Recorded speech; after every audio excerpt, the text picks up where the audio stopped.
Good morning, everyone. MDI Murshidabad is pleased to welcome its 11th batch for the academic year 2024 to 26. This milestone marks another significant chapter in our commitment to providing excellence in management education. Management Development Institute, one of India's premier business schools, established its second campus in the Murshidabad district of West Bengal in 2014.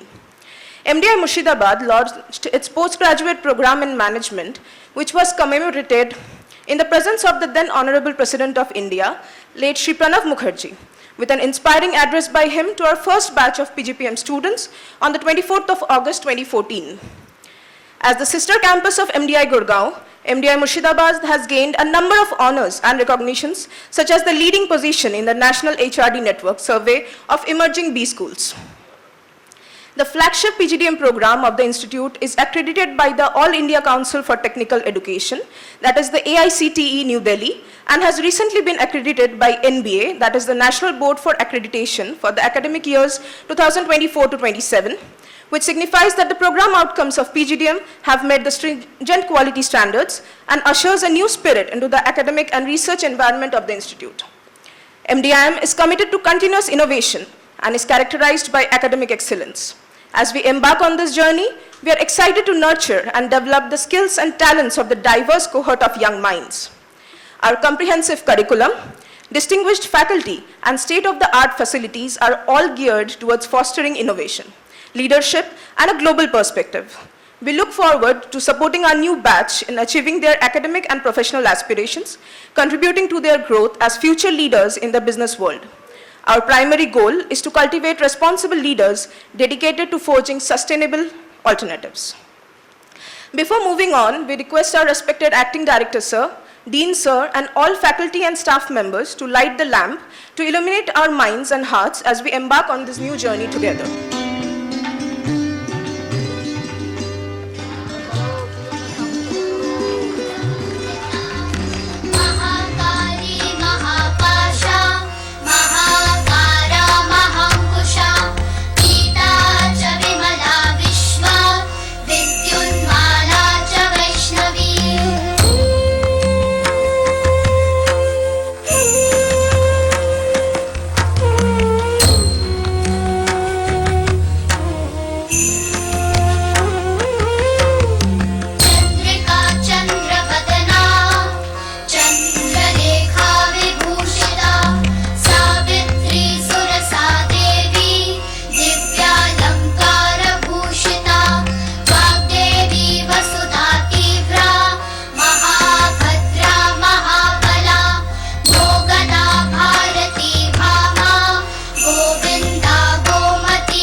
Now with great pleasure and respect, we introduce Professor Dr. Debashish Chanda, who will be addressing the orientation for the PGDM batch of 2024-2026 at MDI Murshidabad in his esteemed role as Acting Director, Dean Continuing Education, and Professor of Operations Management. Dr. Chanda brings a wealth of experience from his impressive career spanning over 2 decades in the information technology and engineering industries. Before joining MDI Murshidabad, Dr. Chanda served as the principal architect consulting at Cognizant Technology Solutions at the associate director level, where he specialized the business technology consulting Additionally, he has a strong academic background, having served as the associate professor at IIM Shillong. Dr. Chanda has extensive industry expertise, having worked with various sectors including government, banking, insurance, communication, media and entertainment, manufacturing, logistics, retail, publishing, and many more.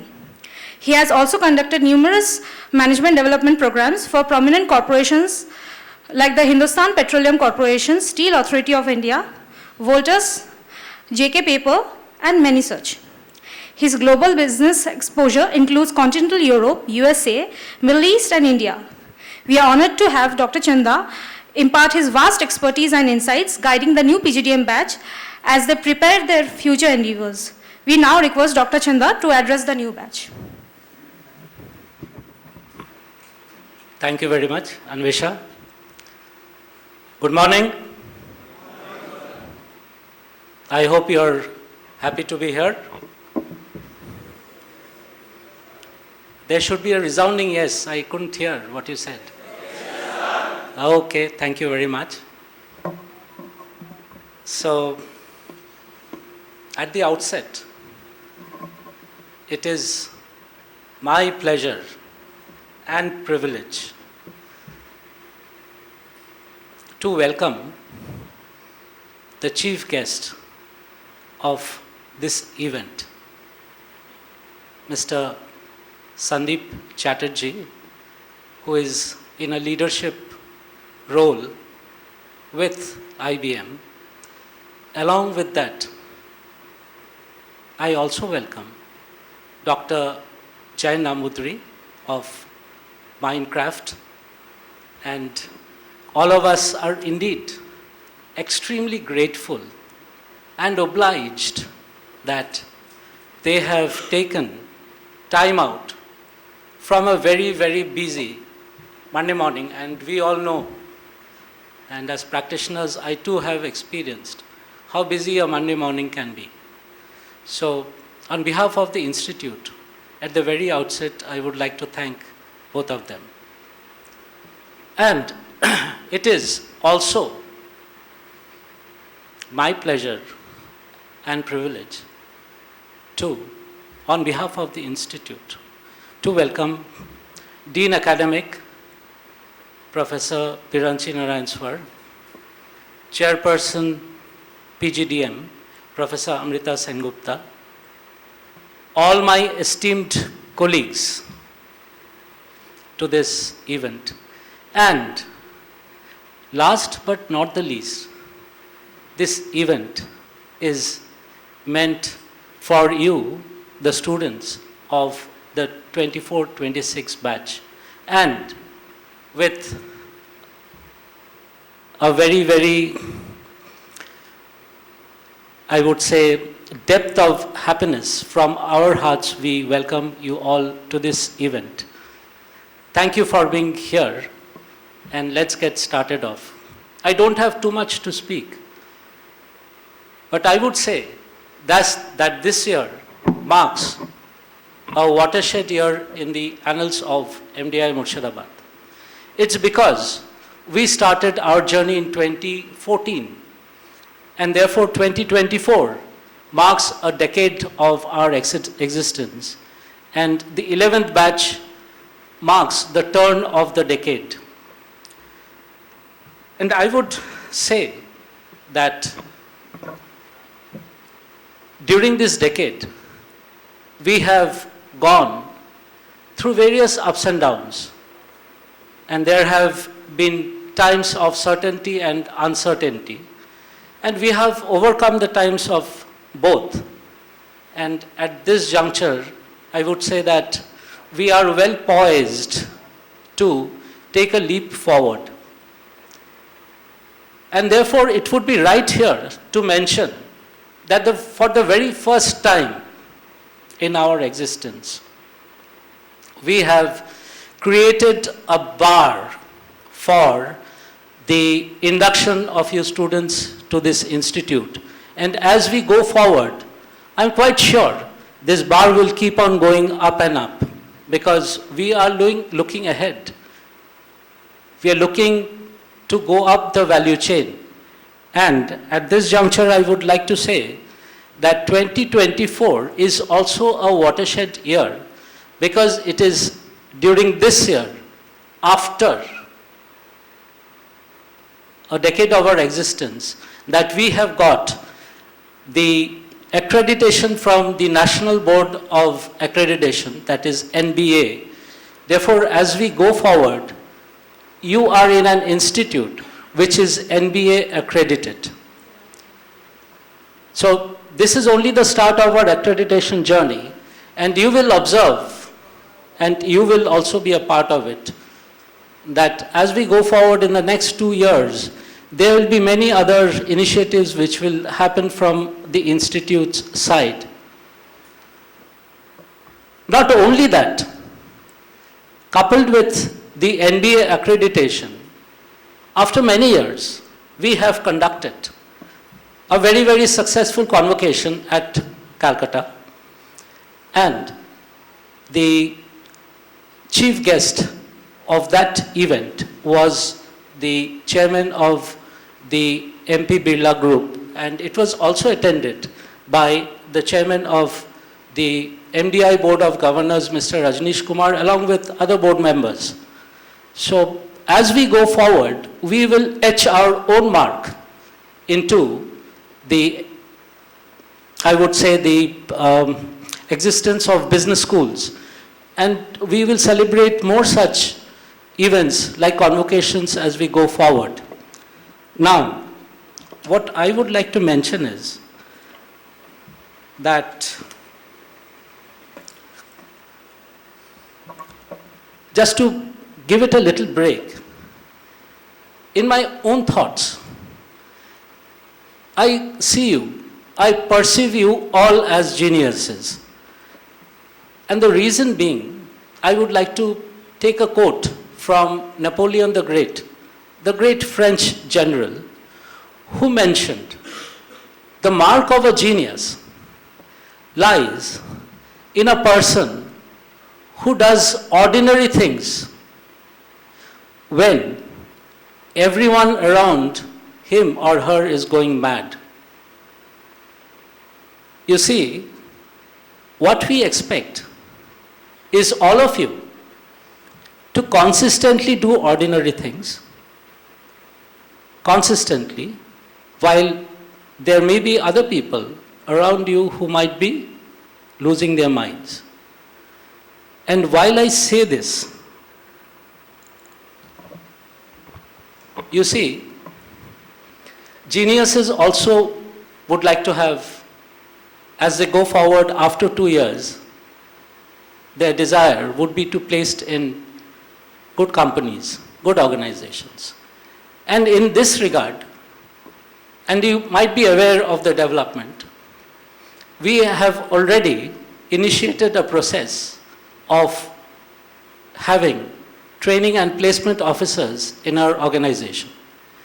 The process is already underway, and we are nearing the end of the process. So very soon you would find a placement office with training and placement officers who, along with the PlaceCom members to facilitate them, would take the process forward. So this is another initiative that we have undertaken in this year for you, and especially since we have created a bar for your entry, we are extremely certain that you would be landing up plum opportunities as you go forward after 2 years. Now, you see, all that is fine. You have come into an institute which bears the legacy of the MDI brand. And I would dare say, it is in your hands where the dignity of this brand lies. So, all of us have our responsibilities towards this brand. Not only we, all of you as well. And going forward from this day, please recall, keep on recalling that the dignity of this brand lies on your young, broad shoulders. Now, where does brand recognition come from? Brand recognition also, along with the quality of intakes, comes from, as I was talking about, where you go forward in your professional lives after a couple of years and in between, where you also take a 2-month break to have an immersion in the industry before you go on to the second year. So then, what is most important? You see, you need to immerse yourselves into academics. And when you immerse yourselves into academics, your acumen, of course, is of primary importance. But along with that, what is also of primary importance are your soft skills. And when I talk about soft skills, I talk about how you come forth into how you verbally communicate in business English and how you communicate in writing and otherwise in business English as well. Therefore, the Institute, of course, has many initiatives wherein it tries to prep you up on your soft skills, including courses, regular courses in your PGDM first year. And there are other initiatives also, such as the student development programs. But you see, the Institute can prep you up. But then, you also have your own responsibilities. And mark you, the reason I'm taking this occasion to mention this point is because we have received inputs from people who visit our campus as to this being an area which can be value added on. So I will request all of you, while you go through your pedagogy in your sessions, to communicate, and let me reiterate, to communicate only in business English and you see, a person is a creature of habit, and to avoid as far as possible, because you are in a business school and because you are looking forth to a bright career, to desist from interacting in vernacular languages. It is extremely important. Not only that, you see, how you come forth, as I said, person is a creature of habit. It is not only how you communicate in your sessions, during your sessions, but also how you communicate within yourselves and your peers. And then you'll find that there are several assignments which you'll have to go through.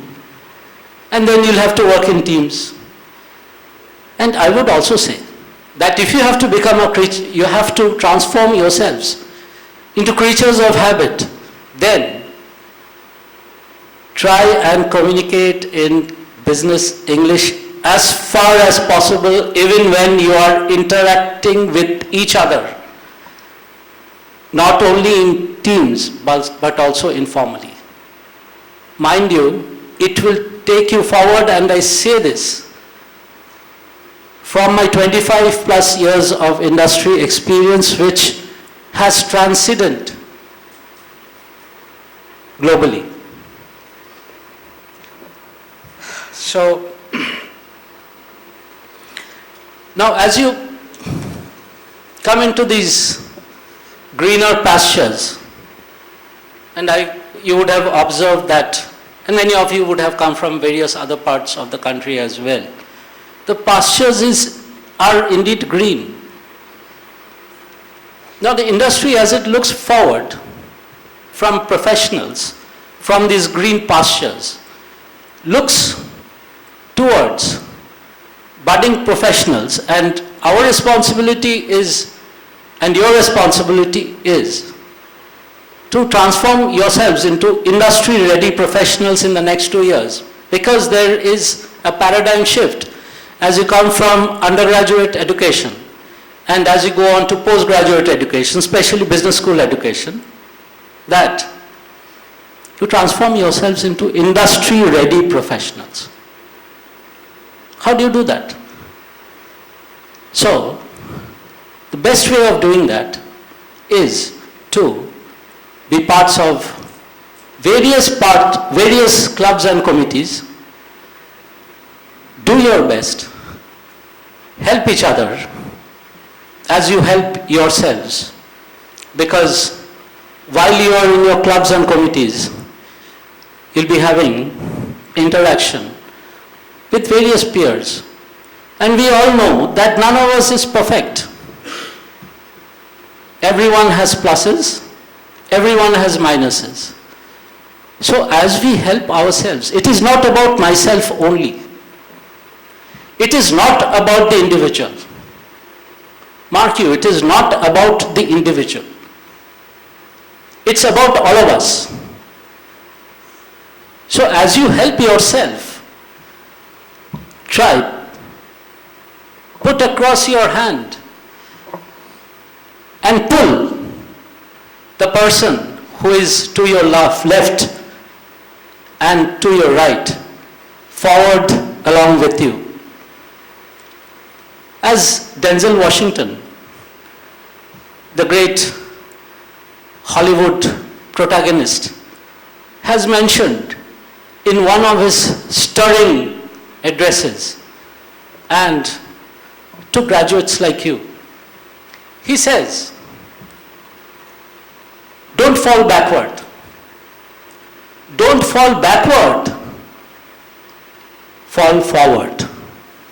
How do you fall forward? He has mentioned anecdotes from his own trials and tribulations, wherein he had been rejected a number of times. But then he also mentions one of the anecdotes which is well known to all of us. He talks about Thomas Alva Edison. So, what was his achievement? For the first 1,000 experiments, he flunked. The experiments were unsuccessful. It was only during the 1,001st experiment that he succeeded. Now, where does that tie back to? It also ties back to what the famous founder of Apple said. And he talks about 3 phases of his life. He talks about how, you see, he was born, we have all heard about him, but we don't generally hear about his trials and tribulations. So then, his is also an address which has stirred hundreds and thousands of people around the world. What has he said? He said, barring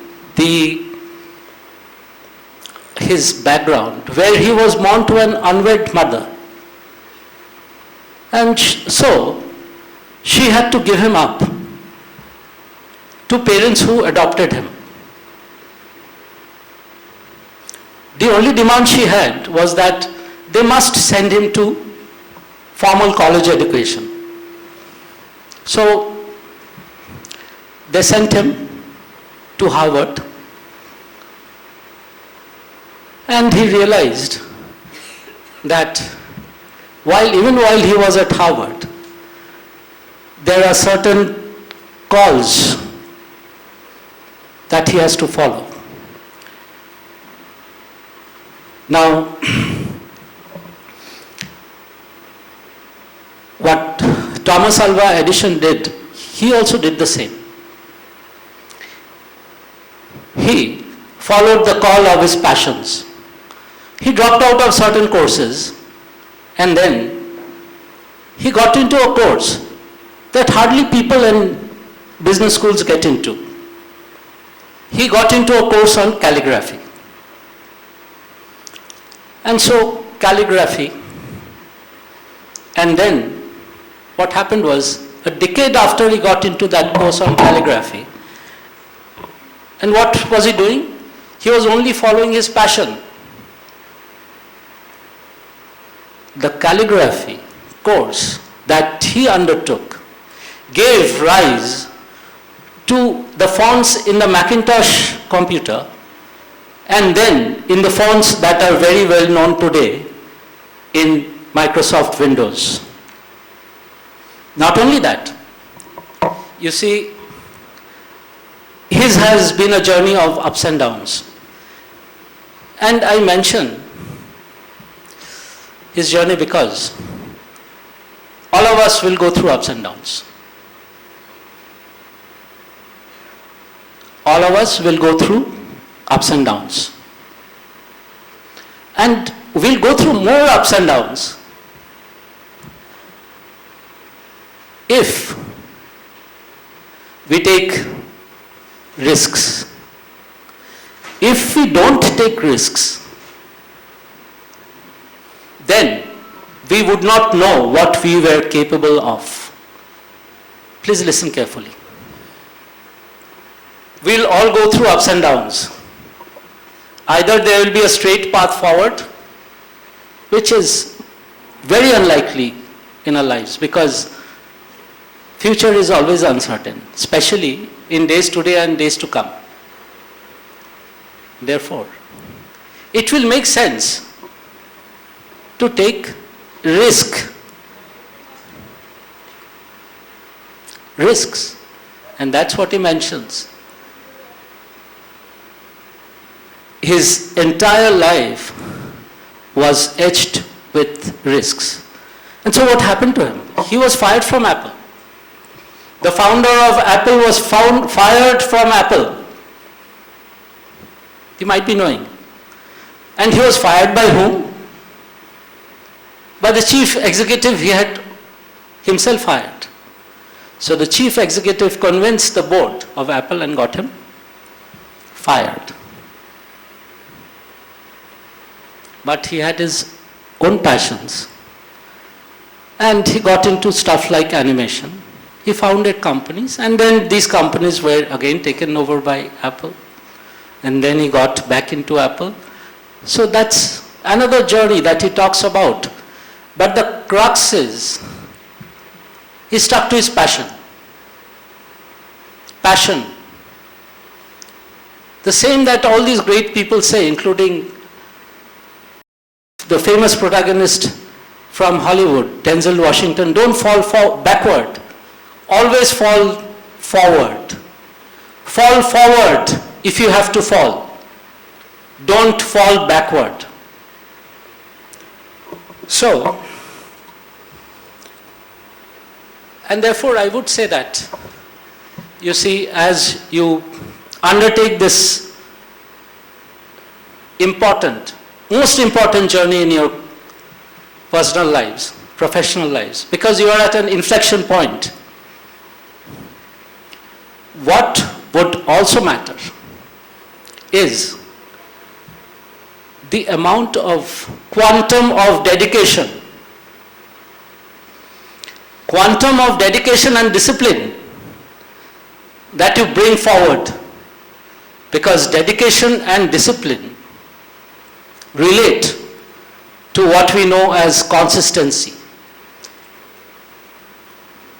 Be consistent. Be average, but be consistent.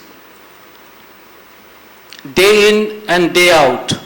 So the other day I was reading about Kobe Bryant, the great basketball player who unfortunately passed away. So what he said? He was probably the greatest of them all.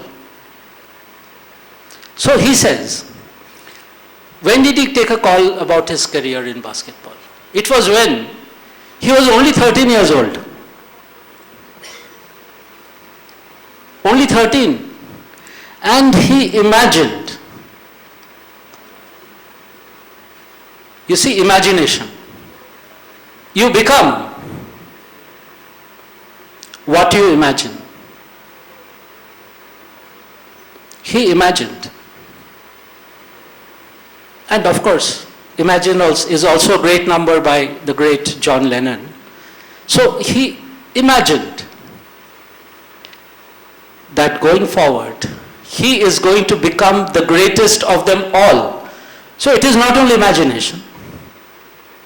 It was his he says, it was his consistency day in and day out, 7 days a week. He slept only 4 hours.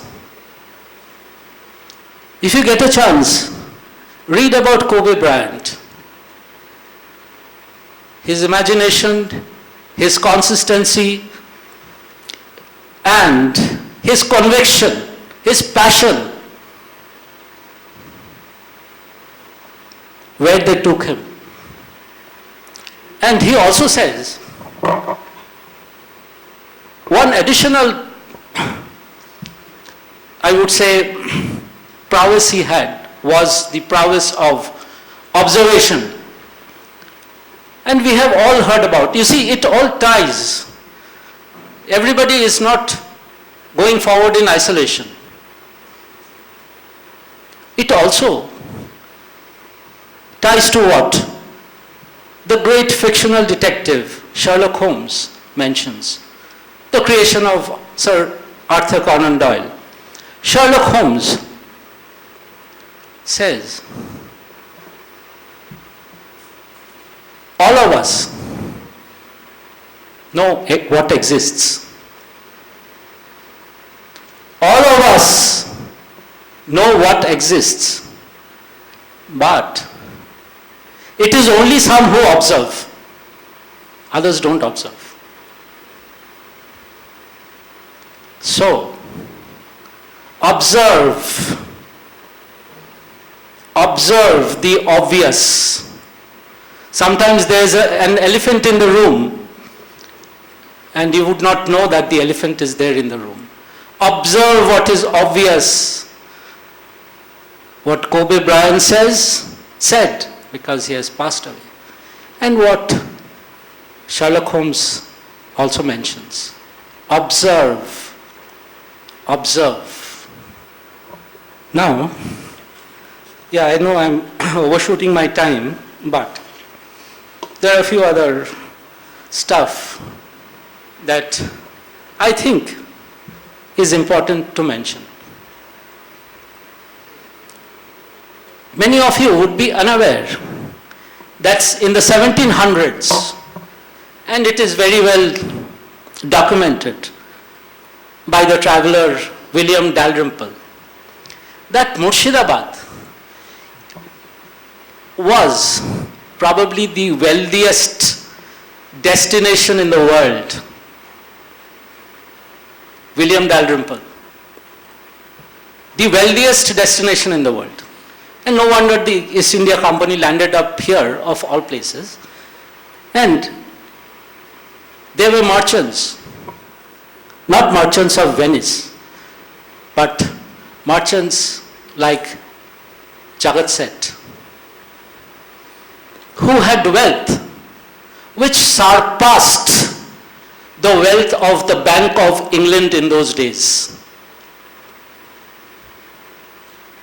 And Murshidabad, thus, was the capital of undivided Bengal, Bihar and Orissa. Now that is the reason, historically if you're looking at it, why did the British land up in Murshidabad of all places? When all of India was there, they came in. Robert Clive,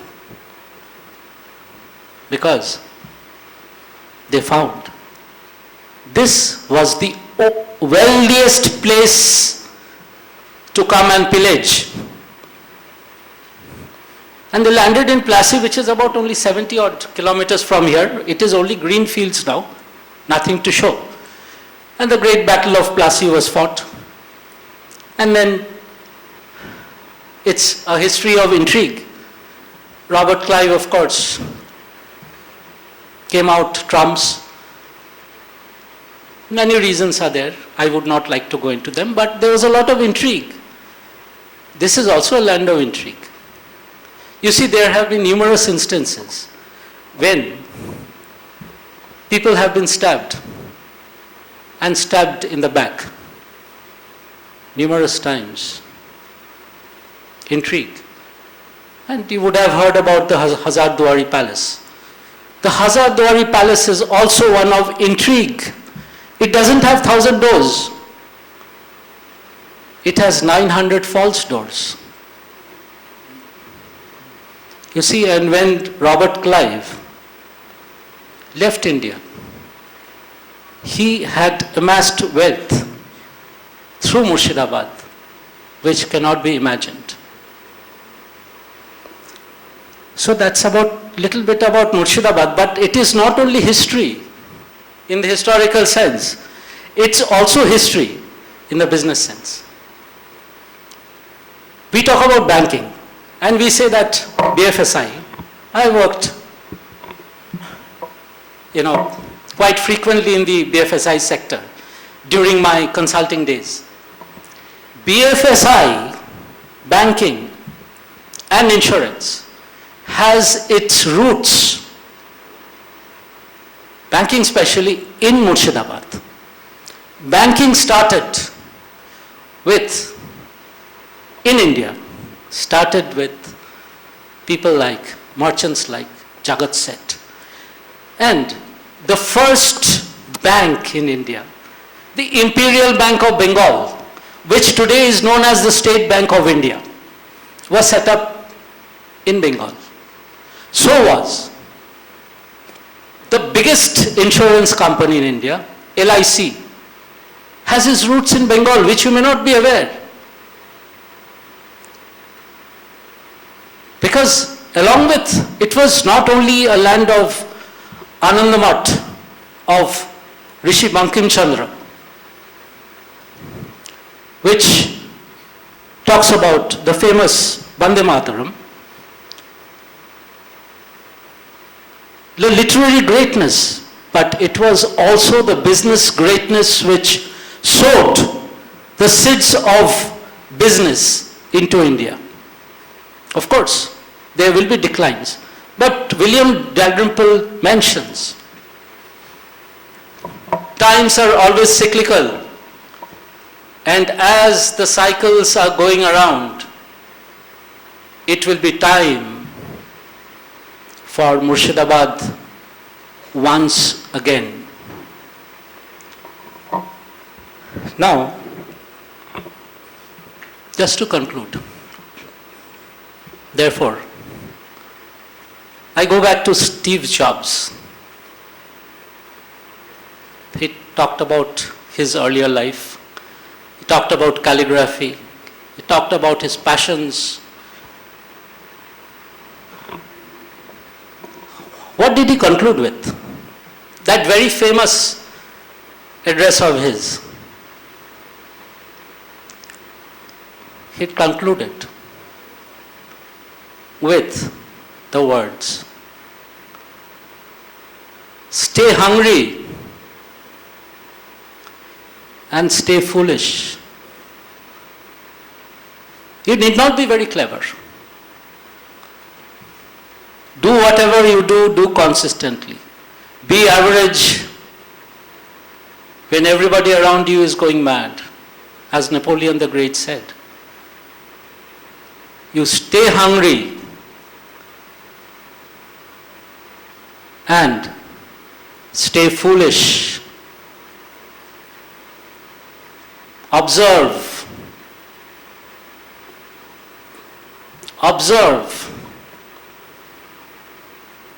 Like what Sherlock Holmes mentions. Therefore, as you initialize your transformation journey in this institute, bearing a very heavy brand legacy. And I will reiterate with what I started with. I perceive, as Napoleon the Great said, all of you as geniuses. And I hope and I aspire, and it is a thought which is coming up from my soul, that you would live up to being not only geniuses, but also carrying the legacy of the MDI brand on your broad shoulders and in your young hands. Please, and I implore you, please always ensure that there are no marks at all whatsoever on this great brand. Because if there is even a single H on this brand, you see, as you go forward, this brand will always stick to you. Any H on this brand is therefore going to leave you scarred as well. Keep the thought in your mind. Well, help others, help yourselves, be polite, treat everybody with dignity. There is no human being who is higher or lower, bigger or smaller. Every human being, every person inside and outside this campus, everywhere you go to, needs to be treated with dignity and politeness. Be polite. Politeness is a virtue. There should not be any place for aggression. Be polite. You can be passively aggressive, but not aggressively aggressive. Be polite. Treat everybody with dignity. And what else? So, as they say in French, I would like to thank you very much. But they would say in French, merci beaucoup. Thank you very much. Merci beaucoup. And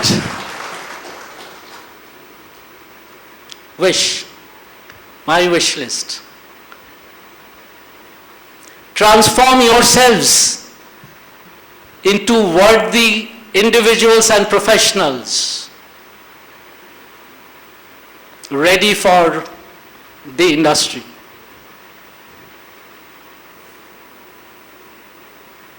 Okay, all the best.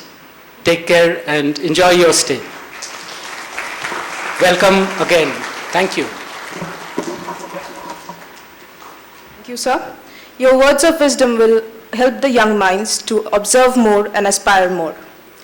Now we are privileged to welcome our chief guest, Mr. Sandeep Chatterjee, Supply Chain and Sustainability Leader at IBM, Member of the Board of Governors at IIM Kozhikode, and CEO and Chairman of ISCEA India as the chief guest for this occasion. Mr. Sandeep Chatterjee is a Supply Chain and Sustainability Leader at IBM Consulting, where he leverages technology to enhance supply chain and sustainability engagements. With a background working at prestigious companies like Deloitte, KPMG, Tata Motors, Infosys, and many more, Mr. Chatterjee's expertise spans supply chain management, business process reengineering, emerging countries enablement, network optimization, and ERP advisory across diverse industries. He holds an MBA from IIM Kozhikode and a Bachelor of Engineering in Mechanical Engineering from Bengal Engineering and Science University, Shibpur.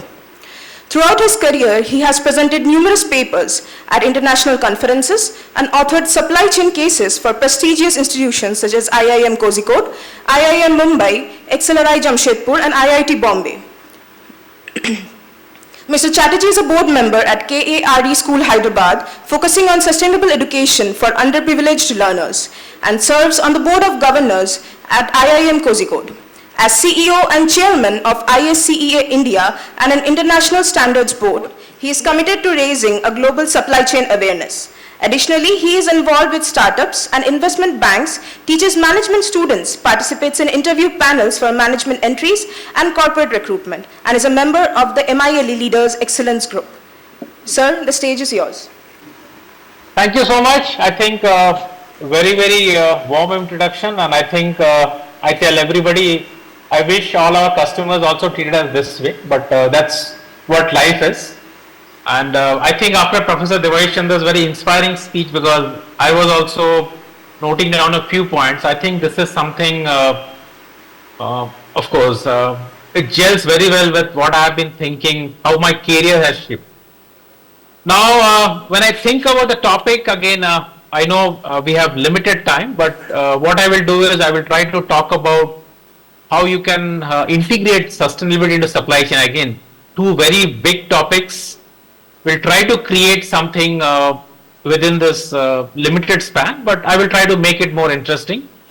And I wish I was there physically present, because I still believe in that this format, because while technology has taken us to so many places, but I think the human touch is equally important. So I say it's always a high-tech club with high touch. That's, I think, what it makes a difference. Now, again, first of all, welcome you. I think 10 years, a decade, I think when I look back, it was again a journey. 2001, I was in a similar orientation like yours.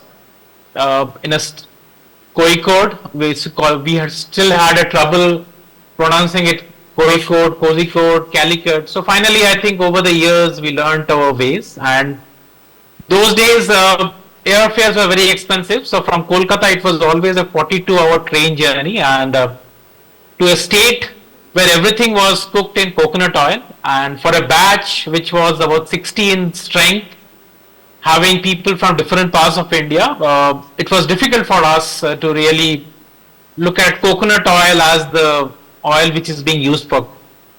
So what did we do? In fact, I was the mess secretary at that point of time, and we went to IIM Lucknow. We got a Nepali cook from there, and that's how we introduced refined oil in Kerala. And today, if you look at it, I think you will get everywhere. It is not so much of a problem today.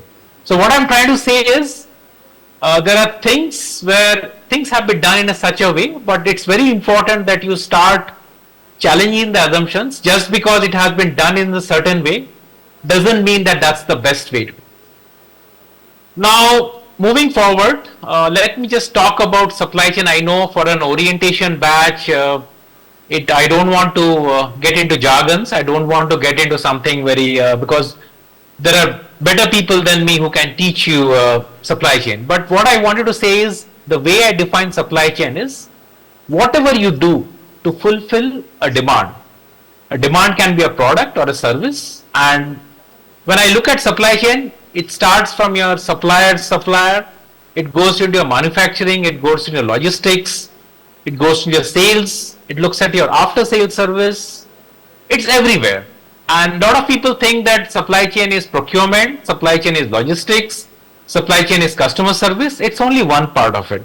So this is a function which actually encompasses everything. It's, as I said, whatever you do to fulfill a demand is supply chain. And why it became important, again, that was the only good thing I picked from COVID. I think all these years, people thought that supply chain was back end. These are the delivery guys who will only deliver it. But what happened during COVID? People could not move anywhere. The entire world came to a standstill. We still had to survive. We wanted our fruits, vegetables, we wanted our food. And this is where supply chain actually saved it for us. So as I said, that was the only good thing which came out of COVID, that supply chain now gets a boardroom representation. And today you will look at it, CFOs, CIOs, everybody talks about supply chain because it's all integrated, and lot of you, I think most of you will be CXOs in the next 10 years. And that's where it's very important that you start linking one function with the other. At the beginning of your career, you will start, somebody will start with marketing, somebody will start with finance, somebody will start with HR, somebody will start with supply chain. But as you grow up the ladder, it's very important that you start linking these functions, and that happens over a time. So why I am talking about it is because supply chain is everywhere, supply chain and the kind of dynamism which we are seeing, I think people have started looking at very differently. And Professor Chanda mentioned a lot about Steve Jobs. Again, I have been also a very, a big fan of him. And if you look at the way the Apple has moved, the next CEO, Tim Cook, comes from a supply chain background, because companies also understood that while marketing, product design, everything is important, but it's very important to have a supply chain kind of a thinking and organization. Now, that brings me to the topic is why sustainability, why supply chain, what is going around. Now, because supply chain is everywhere, 80 to 90% of the greenhouse gas emissions, they come from supply chain function. It's quite logical because you will do manufacturing, you will do transportation, people will move from one place to another, you have your mining, if you have your apparel, everything again, because there's a whole element of supply chain. So that's why 80 to 90% of things are coming from your supply chain, the greenhouse gas emissions. And if you look at it today, sustainability is the hottest topic in the world today. Unfortunately, there is more talk and not much action. It was happening, but what happened is we are going through a business cycle where demand was really down. It has started picking up, but that's why if you look at it, people are now prioritizing profit over sustainability. And very rightly, because every CEO today is evaluated based on a quarter-on-quarter profit. No CEO will forego profit at the expense of service because he is evaluated based on that. So unless the metrics change, I think this is all only going to be talk, nothing will come out of it. Now, when I broadly define sustainability, a lot of people think it's climate. Well, climate is just one part of the story. So I look at it at 4 P's. In your curriculum, you will go through 4 P's of marketing, but the 4 P's which I look at it is people, planet, profit, purpose. First, let's look at people. Whatever you can talk about, I know we are in an era of Gen AI, we are talking about AI, jobs going away. Well, some of them are myths, but do understand that most of the projects which I have done in my life, they have failed. Whenever there's a failure, it was because of people issues. Not because the technology was bad, not because the process was bad. So people form a very important part of our lives, and very rightly said, because we exist. And that's how we are trying to do why businesses exist, because they are trying to satisfy the stakeholders. Now, in terms of stakeholders, while Friedman would have said it's always shareholders, but now if you look at it, it's also the greater community which we serve in. Now, why are we talking about it?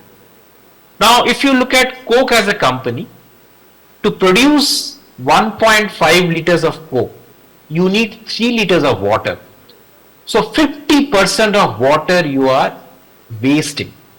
And if you look at today, Bangalore, water crisis, Delhi, water crisis, we take it for granted that water is abundant. It is not.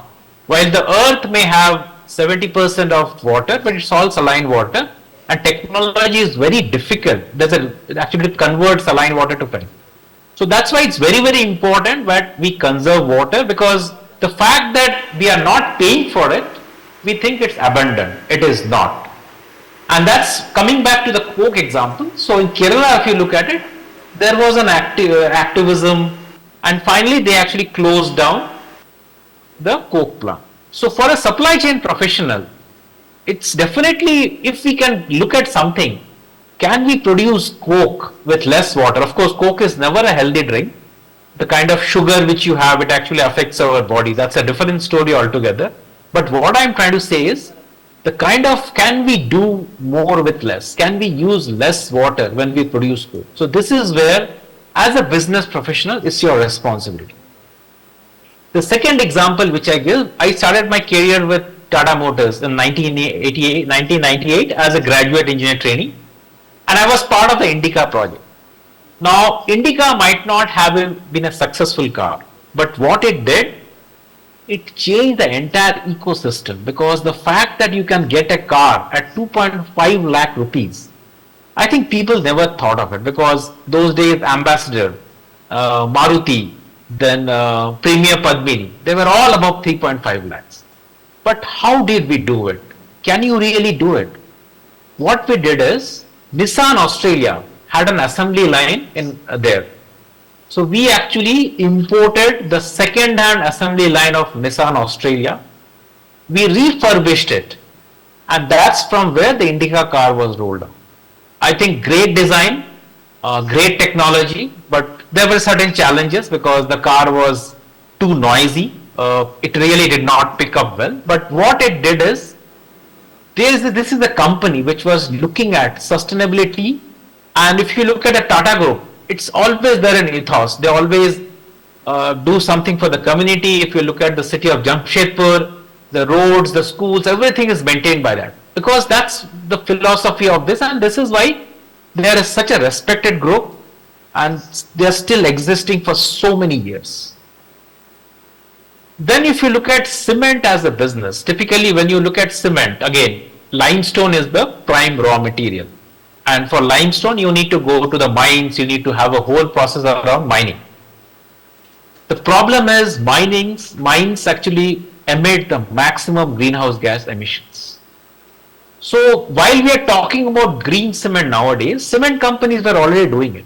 What they did is, you look at fly ash, which is the waste from a power plant. You look at slag, which is the waste from a steel plant. We mixed it with the limestone. So what it did, two purposes. Definitely it had better binding properties. Second is, it was eliminating the waste. A lot of waste are generated which had no use. And I think the cement industry has done it really well. And if you look at highly profitable. So what people think that sustainability is not profitable, I think this is where you have to start thinking. The third example which I wanted to give is G.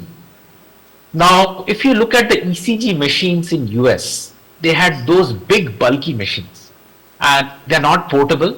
They need continuous power supply, and that was the norm. It was a technology developed in a developing world, and what people thought that was the best. But look at India as a country. We had issues around electricity. Of course, now we are getting into a better electrification, but look at it that we did not have enough, because ECG machines have to be battery powered. Second thing, a huge population of India resides in villages. So that machine had to be used. So G actually looked at how we can re-engineer the whole thing, and this was these ECG machines conceived in Bangalore, developed here, and now it was actually the West started taking interest in that. So this is the technology which was developed in a developing world, and it is now catering to the developed world. I think this is why I'm talking about all this, because all this has a footprint, all this has a carbon footprint, all this has, because this was a more sustainable model of doing business. So coming back, we spoke about P, the people. Of course, you need to take care of people. For example, if you look at Bangladesh as a country, again, there was incidents of child laborers for the apparel industry. So, because if you don't take care of your people well, I think this is where because talk to any Tata employee, they may not be getting too much of a salary, but I think the kind of the proud moments which they have, I think that becomes very important. Next is planet. Planet, very important. Now, why I am talking about it? The way I grew up, everything was recycled because we did not buy new books. It was passed on from generation to generation. We drank water from the tap because we had a filter water plant. But then the bottled water generation came in. I am not blaming anybody. It was very profitable for the companies. They made huge businesses. And what is the fallout? You have plastics everywhere. While plastic is not bad because the kind of price, the kind of cost which plastic can give, no other element can give you that. But the problem is the single use plastic. And very unfortunately, earlier we got plastic samples in fishes. Now we are getting plastic samples in the blood of pregnant women. So look at what is the generation which is coming in. Look at the air today. We have strong incidences of cardiovascular diseases. We are looking at mental health diseases like dementia, Alzheimer's, and all have been linked to the air which we breathe. And if you remember COVID, again, I don't want to remember it, but that was the time when we could see the blue sky. We could see people who were based in the north of Bengal could see all the mountains. But once COVID was over, it was business as usual. In fact, the kind of travel which I have seen, I think people call it as revenge travel. While I am not against travel, but there are certain things which have to be very, and in fact, Europe is way ahead of it. If you look at France, any journey which is under 4 hours, it has to be taken by train. You cannot have a flight there. I think that's where regulations are important because as a society, while we understand that we are doing a lot of damage, but unless there is a policing which is happening, this is not working. I remember my Tata Motors day, I was standing in a traffic signal, it was red. I had a scooter that time. There were no other cars. It was all empty. Then there was a car which actually rushed past me and he just made a statement that he is a fool. And that's where I think because there are no, unless there are regulations, unfortunately, we don't follow. But please understand that we have done a lot of damage to the environment because everywhere it's 50. We are in a 50 degrees summer today. It's so hot everywhere and we have to be blamed for that because a lot of people think that I will switch on an AC. While you may be comfortable, but it is doing more damage to the environment. And while I am not against resource depletion, but it is the rate of resource depletion which is of concern. The broader definition of sustainability that I take resources without compromising the future generation. Today to support one earth, we are using 1.8 earths. And what has happened? Mindless consumptions, overconsumptions.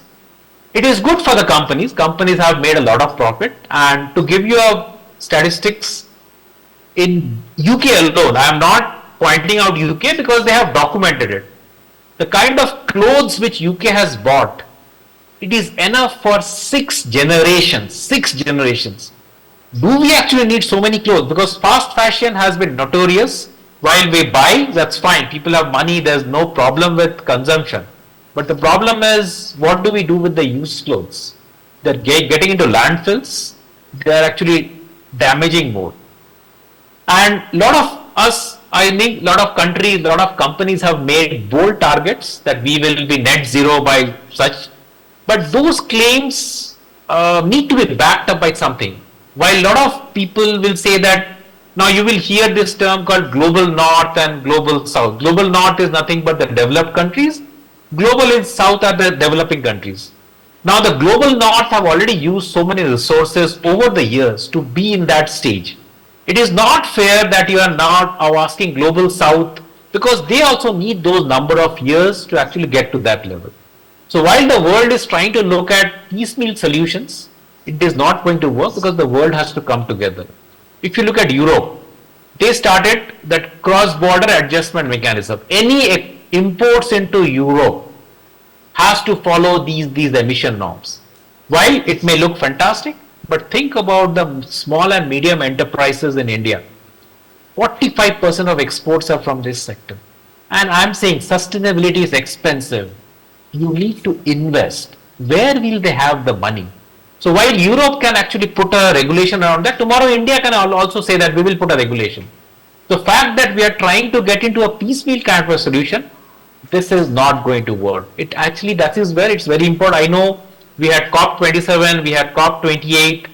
We had achieved something, but I think we have a long way to go because you must have heard a lot about 1.5 degree centigrade temperature should not go above 1.5 degree is the tipping point, because above this we would have because the earth will still replenish. Earth takes billions of years, but with over 1.5 it may not be able to replenish so fast. And what happens is the earth doesn't need us, we need the earth. And I'm not trying to make a motherhood statement, because these are concerns, because if you look at it generation after generation, because if this is the way things are going, you will not be left with anything. Then what will happen is it will be utter chaos. And always remember, a society which is under distress, a society which has no jobs, a society which is at high unemployment, it will have more crime rate. You will not have a peaceful life. And at the end of the day, everybody wants to live a peaceful life. Everybody wants to live happily. I think this is where it's very important, and why I'm telling you that I know today you are going to take an oath about, because this oath came from Enron days. Now Enron, again, what happened is it was, I think, a very sad case of financial irregularities, and companies went bust. The CEO was in jail, and that actually shook the entire financial, that corporate greed, and from a B school. That's where, like a doctor takes an oath. B schools said that we will take an oath, and Professor Chanda mentioned about integrity, about the MDI brand name. That should not be, no scratch should come. I think that becomes very, very important. And in life also, you should look at sustainability, because if you are thinking that I don't care, because unless it hits my road, my home, I will not do anything about it. But do understand that lot of people, lot of couples I know, they don't want to have children because they are not sure what environment the children are going to grow. Because if you see, a lot of children are today born not in a normal circle, because there's too much of pollution, too much of problems everywhere. And that's where I think it's a wake-up call for us. As I said, 1.8 times we are using. So we looked at people, we looked at planet. Then we look at the third angle, which is profit. Now business exists because they want to make profit. That's given, because the goal of every business is to make profit. It is given. But it's important that you are accountable and sustainable, because you also have a responsibility towards the community in which you grow. While the community may not be so powerful to close down your operations, but it's very important that you actually be mindful of what you are using. Let's say any kind of a packaging, plastic, I think rampant, because I remember those days we used to take a bag for a grocery, but then we started getting into plastics. It was more convenient. I think it was cheaper, but what happened is people got so used to it. Similarly, let's look at the use and throw pen. We used to have those refills, right? But then the use and throw things came, and again, I'm not blaming anybody, but that's how companies have made profits. Right or wrong, we don't know, but we are seeing the implications of this now. So that comes to profit, but do understand that sustainability is expensive. It needs investment, because if you look at Tata Steel, they're experimenting green steel, because typically steel is manufactured using a blast furnace, which actually consumes a lot of electricity. That's where, but what happens is now they are looking at an alternative where what happens is your consumption will go down. Now, as a nation, if you look at it, the way we grew up, it's unlike US where you even pay for the air which you breathe. So we are a generation where a lot of people, things are given for free, and the moment things are given for free, we don't value it. So what happens in Singapore, I found a very interesting thing. If you look at the electricity consumptions, suppose you are in a locality and the electricity consumption is say 200 units average. Now if you start consuming the 201st unit, you will actually pay double the amount. So the Singapore government is actually incentivizing people to consume less electricity. Similarly, if you look at it, it's so difficult to own a car in Singapore. The taxes are mind-blowing. While I am not against anybody owning a car, while we can talk about electric vehicles, but electric vehicle may not be the right solution, because if you're still using fossil fuels, coal, to charge a electric vehicle. That's a problem. Second, if you look at the lithium ion batteries, they're hazardous because we talk about lead batteries, but lead batteries can be recycled 99% of the time. But lithium ion batteries, they're difficult to recycle, and that's because the costs are prohibitively very, very high. So what do you do with that? And it's a controversial paper which was written in IIT Kanpur. They said they showed that the cost of electric vehicles are in fact is more. While it's still debatable, but all these different aspects have to, because more cars may not be the solution for us. Because what happened is we are still having so many loss of productive hours. Look at the Bangalore traffic. And most of the cities are actually, so that comes to the profit angle. And finally purpose. Every organization exists. While you may find it a very grand statement, but it's very important, like an organization has a purpose. Why do they exist? Why do they want what they would want?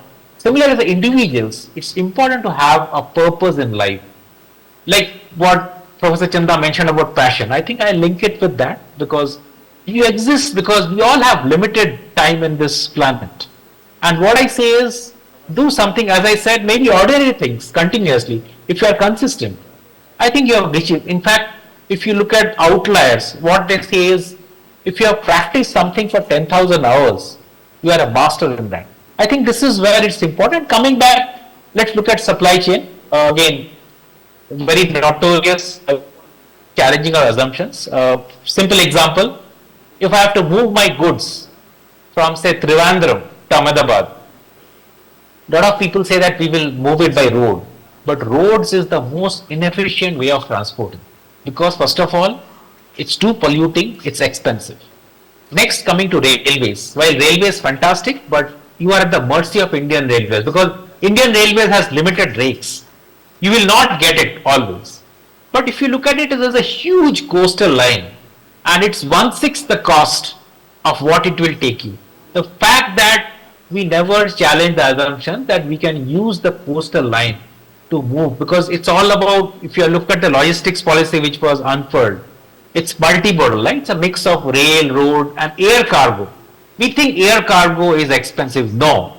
Turkish Airlines, while every airline was struggling during COVID, Turkish Airlines was the only profitable airline because they focused on cargo.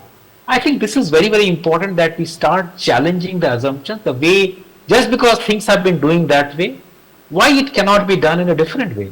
For example, last mile delivery. We all are so used to buying things through Amazon, Flipkart. But have you looked at the last mile? The cost is 53%. That's where your shipment is delayed. That's why what happened is they tried to consolidate. People are looking at other options. People are looking at drones. People are looking at, but this is where I think it's a challenge because our roads are narrow. Big trucks cannot enter the city. I think this is where India offers, I said, very unique challenges. And I remember one more example from my Tata Motors days. That time Euro 2 norms had come up. So our trucks used to be fitted with engines. So what happened is Euro 2 norms came in. Our engines were not ready. So Cummins came into Jamshedpur. We had a joint venture, Tata Cummins, fully air conditioned factory just opposite our premises, and our trucks started getting fitted with these Cummins engine. But 6 months down the line, we saw that there was some different problem. We saw that the drivers were refusing to drive those vehicles. Then we said, what is the problem? Then if you look at a typical American engine, the exhaust pipe goes below the feet of the driver. While for a cold country like US, it's fine. But the fact that we blindly copied it, and that was for a hot Indian summer, I think that was a killer. And I think that was a very big learning for me because context becomes important. Lot of us borrow ideas. There's nothing wrong in borrowing ideas. But unless you contextualize it, I think everything falls flat. Lot of edtechs have failed in India. Why? Because in India, we still believe in the classroom, we still believe in the Gurukul way, and we think, again, it's our societal norms is whatever is available of the internet, it has to be free. I don't want to pay for it. Again, nothing right or wrong, but that's how we grew up. I think this is where context becomes important. So looking at procurement, we are looking at more ethical ways. We are looking at more sustainable materials because lot of coffee plantation, lot of child labor is being used. For paper industry, we are using a lot of, we are cutting down trees, and cutting down trees, we are seeing the effect. So can we have something where we can recycle paper? It was already there, but I think we have started taking shortcuts. Nobody wants to really invest because, as I said, sustainability is not cheap.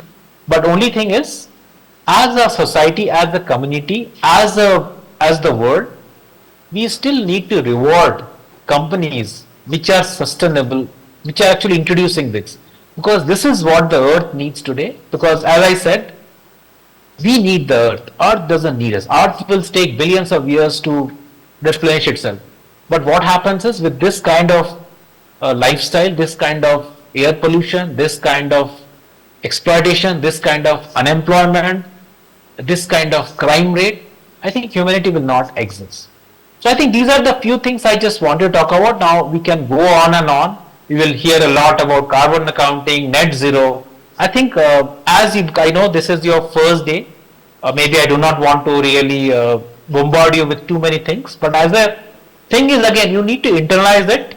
You need to look at, because typically in a hotel when we go, just because we are paying for it, we take bath for say for 30 minutes because just we are paying for it.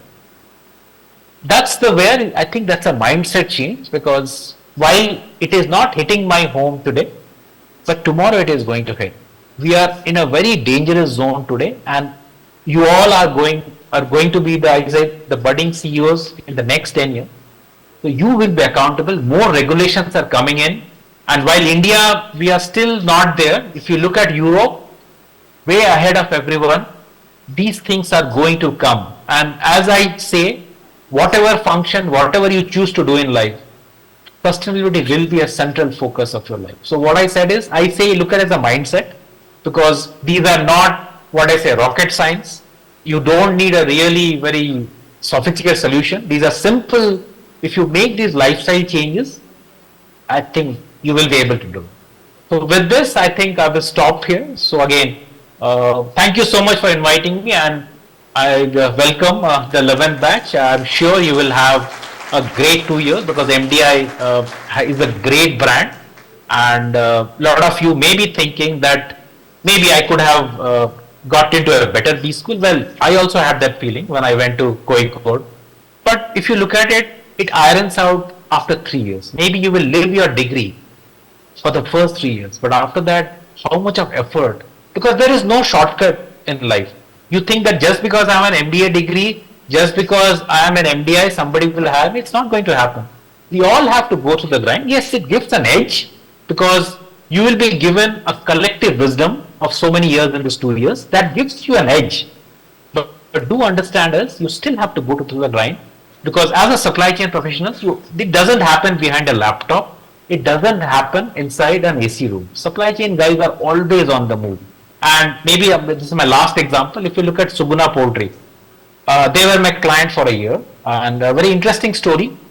Two vegetarian brothers started a poultry company because they were selling eggs. They were very frustrated with the supply, so they did a forward integration. And why I'm saying is, in the chicken industry, there's a whole science around that, because to get that broiler chicken, you need to interbreed 32 lines of chicken to get that taste. Similarly, we talk about healthy eggs, right? It is what the kind of food the chicken eats. The quality of the egg is controlled that way. So there's a whole lot of science, whole lot of supply chain on that. But why I'm talking about is, those two brothers are now 70. But if you look at the summer months, the mortality rate is very high. The moment the mortality is above 8%, those two brothers are on the field. They are the owners of the company. So supply chain, as I said, do dirty your hands. Don't expect things will happen. Very dynamic field, very interesting field. But remember, if you think that it is not going to hit me, because I alone cannot change the world, it cannot. So the world has to unite. This is a war. This is I say World War III, and this is where we need to save the planet. So thank you so much once again, and wish you all the best. Thank you.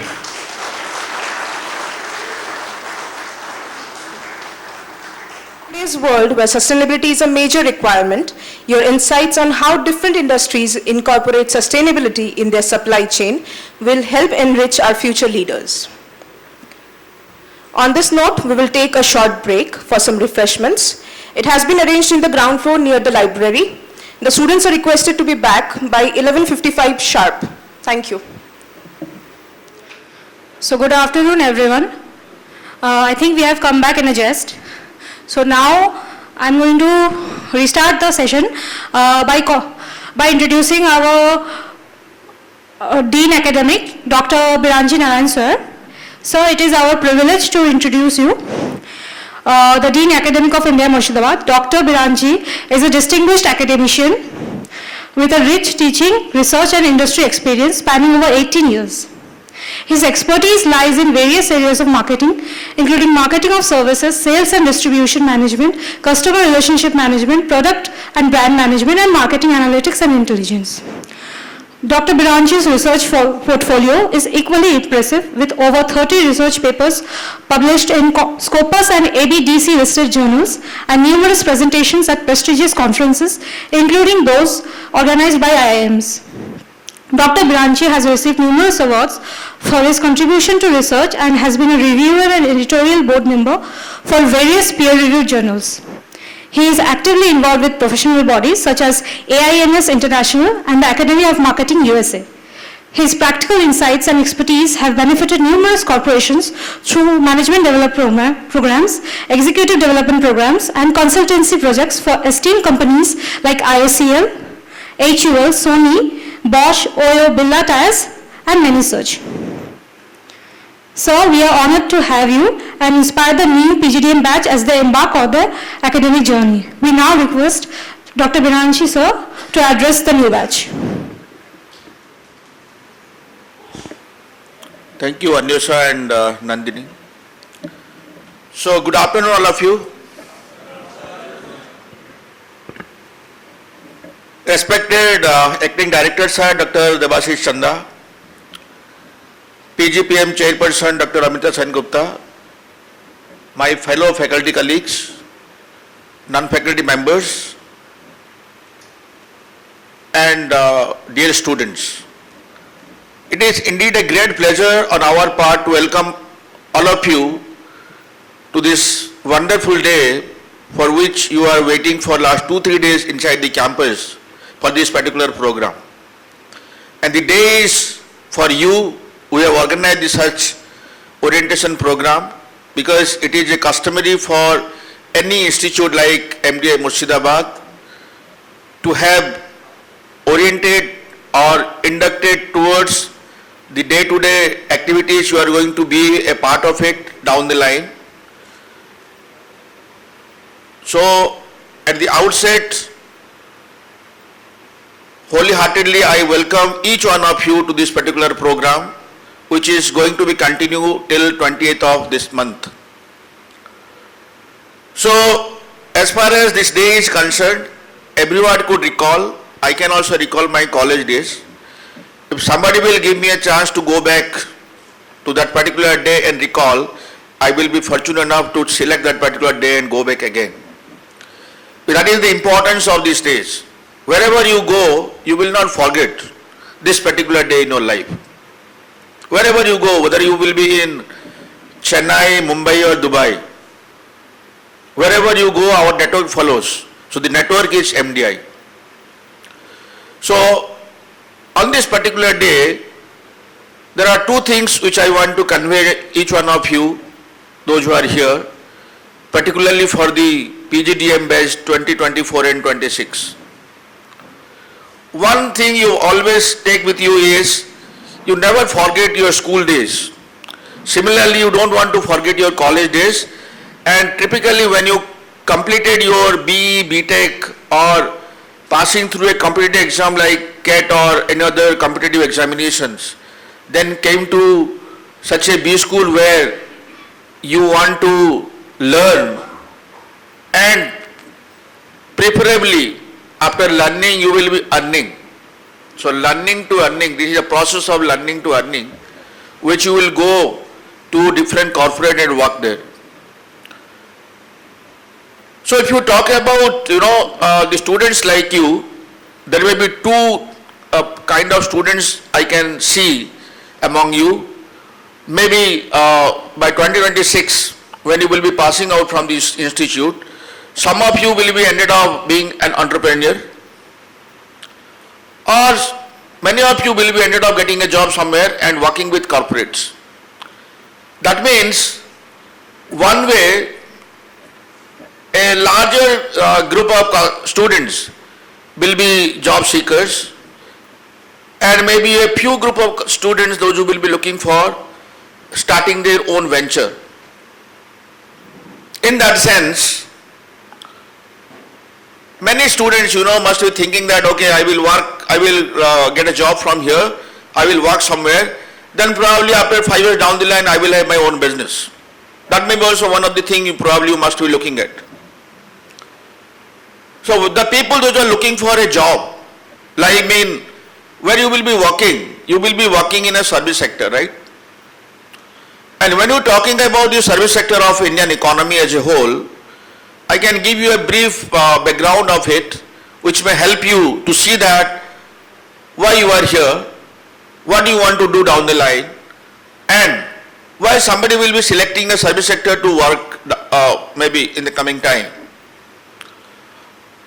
So if I can recall that, if I want to advocate that what you are thinking of, say 2 years down the line, you will not be here forever, but the brand will be associated with you forever.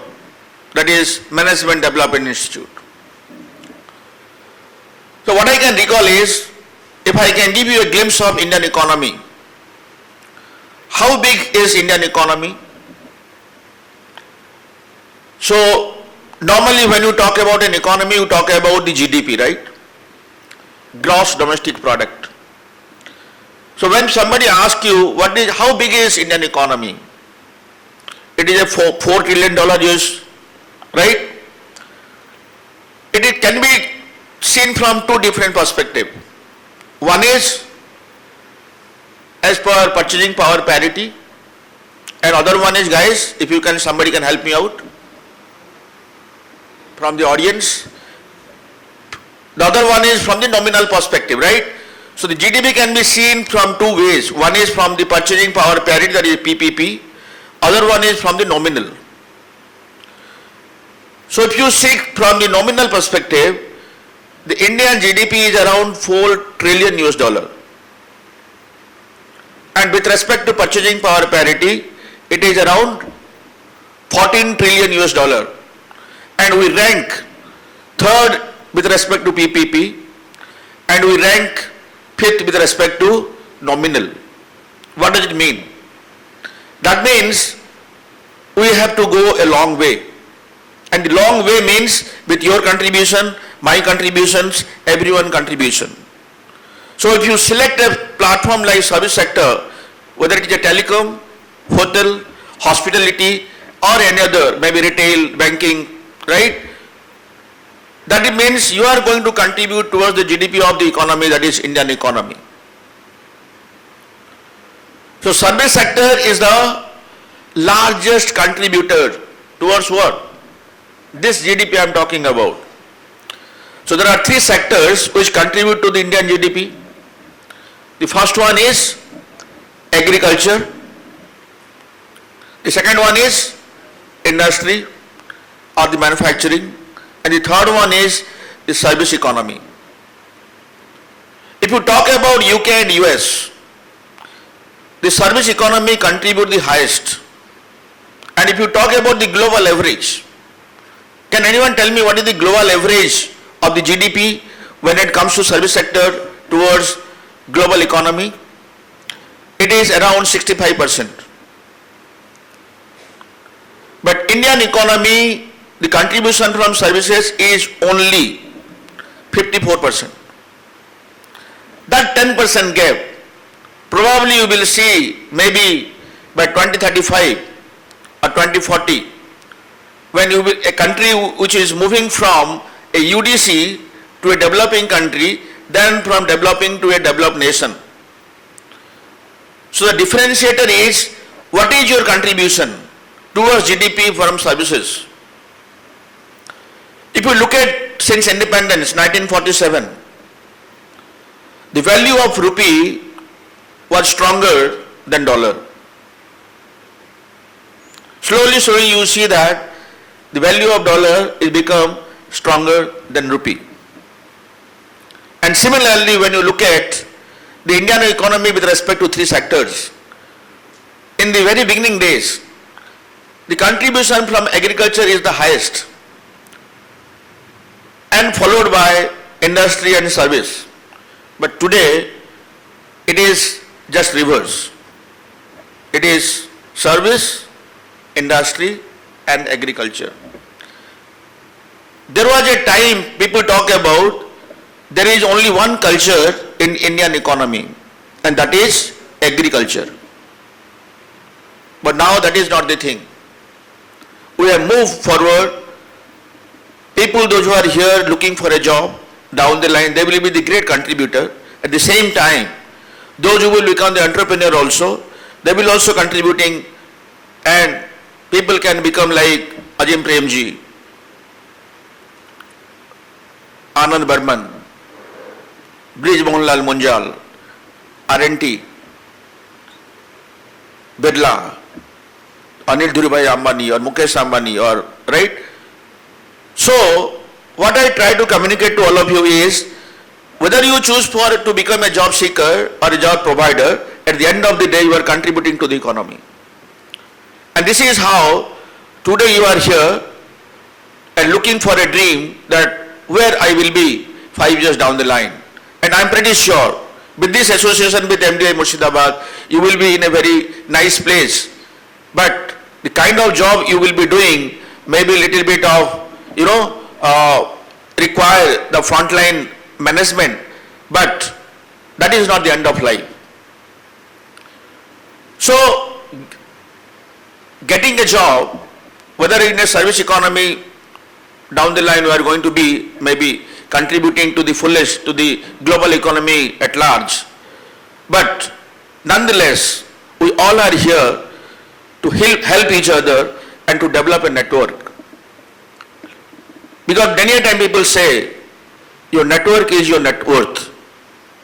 So when you take that forward, what is going to happen for you is, you are looking for something which you want to achieve down the line. And that is not probably the end of life.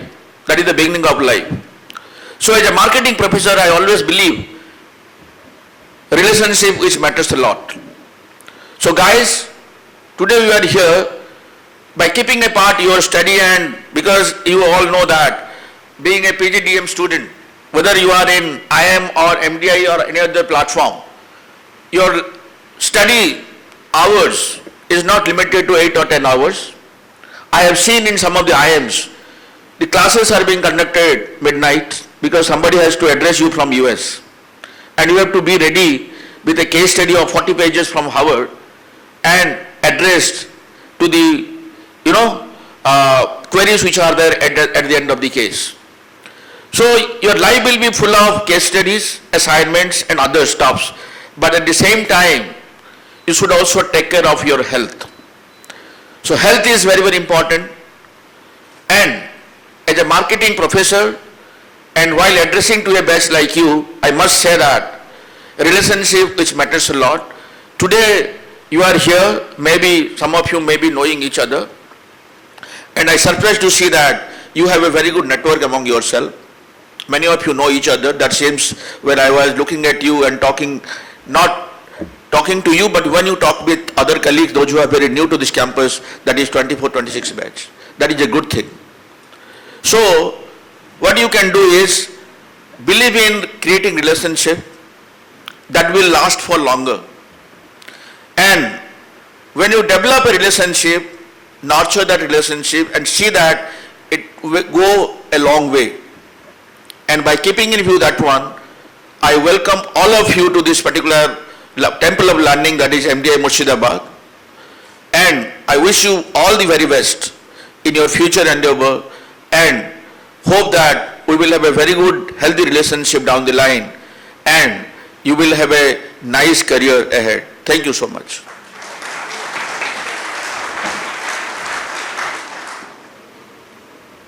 Thank you, sir. Moving on, we request Dr. Amrita Sengupta, Chairperson Graduate Program PGDM and Examination, to address the new batch. Dr. Amrita Sengupta holds a PhD from IIT Kharagpur and a Master's in Economics from Jadavpur University. With over 15 years of experience in teaching, research and administration at institutions like IIM Calcutta and Sikkim Manipal Institute of Technology, she has extensive expertise in development economics and resource and environmental economics.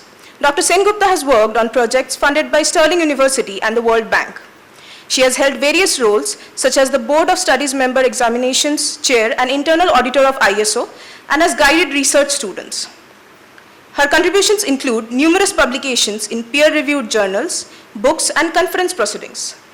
She has also organized multiple seminars, conferences, and management development programs. We invite Dr. Amrita Sengupta to share some insights to guide the young minds. Ma'am, please.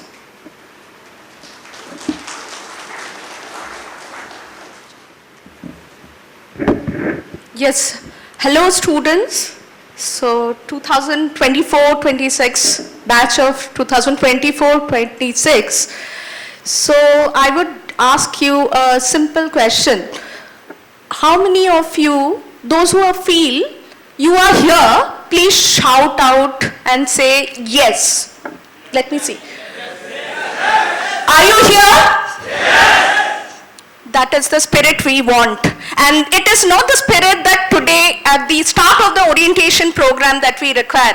We need the same spirit all throughout 2 years. Do you think that is doable? Yes. In the right things? Yes or no? Yes.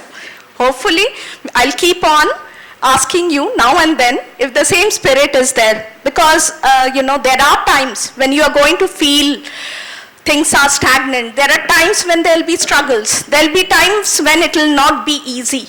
But at all points of time, your spirit is going to be the only savior in your life. Okay, so that spirit should not be lost. So with that in mind, very, very simple example which we all know I'll give you, and then you have to relate it to yourselves. Okay, so what is a simple example? Simple is every industry, if we know, has certain, that raw materials, we take in raw materials and there's a finished product at the end of the day. So what happens that the price of the finished product is much, much higher than the raw material. Obviously something happens. What happens? What is that called? What gets created? There's something which gets created. What gets created? जोर से. Okay, value we say. Okay? So there's some kind of value creation. Now take this example. We all know each one of you will be in certain ways or the other placed in the industry, or maybe some of you will be having your own startups and many other things you will do as you go along. Okay, so think about that. How is it relevant to you? If you have a mic, you can give.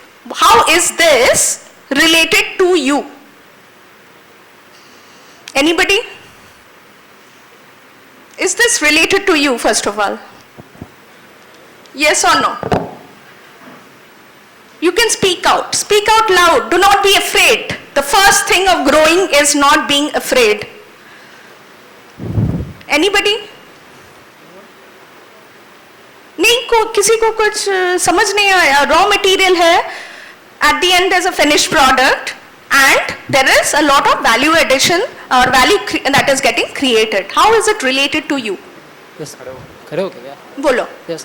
Ma'am, I guess we are all raw materials while in this institute, and the program will teach us to add value to our end product, which we will convert in our lives and build good careers. Wonderful, wonderful. Please give a clap. Thank you. Very nice. You did not mention your name. Ma'am, Yashraj. Okay, Yashraj, thank you. So, if you see what he said, you can consider yourself to be the raw material. Now think about it, all the experiences, whatever you have done in your life, visualize yourself. Everything that consists of you and your capabilities, everything is your raw material. Now, as you, today, go forward in this journey, 2 years you have. You have to create value. Constantly you have to be on the search of creating value. How can value addition happen? Again and again and again. Okay, within yourself, outside also you will you should have an eye so that you will be able to see the raw material and then be able to value add within those. Because at the end of the day, we know that the final product has a much, much higher value than the raw material. Okay, so see that you are able to, whatever you have today, 2 years hence, it should be far, far, better version of yourself, so that the industry or wherever you pitch yourself, they are going to vie for you. They want more and more of you. That is what your first thing should be. Okay. Second thing, will you try to do that? Value creation. This is one of your tagline, value creation. Will you try to add value within yourselves, within whatever you identify as raw material? Yes or no? Yes. Please keep that in mind. Second thing, one very, very important question is, question yourselves, why am I here? Why is it I am, here present at this moment here? You should have your goals very, very clear.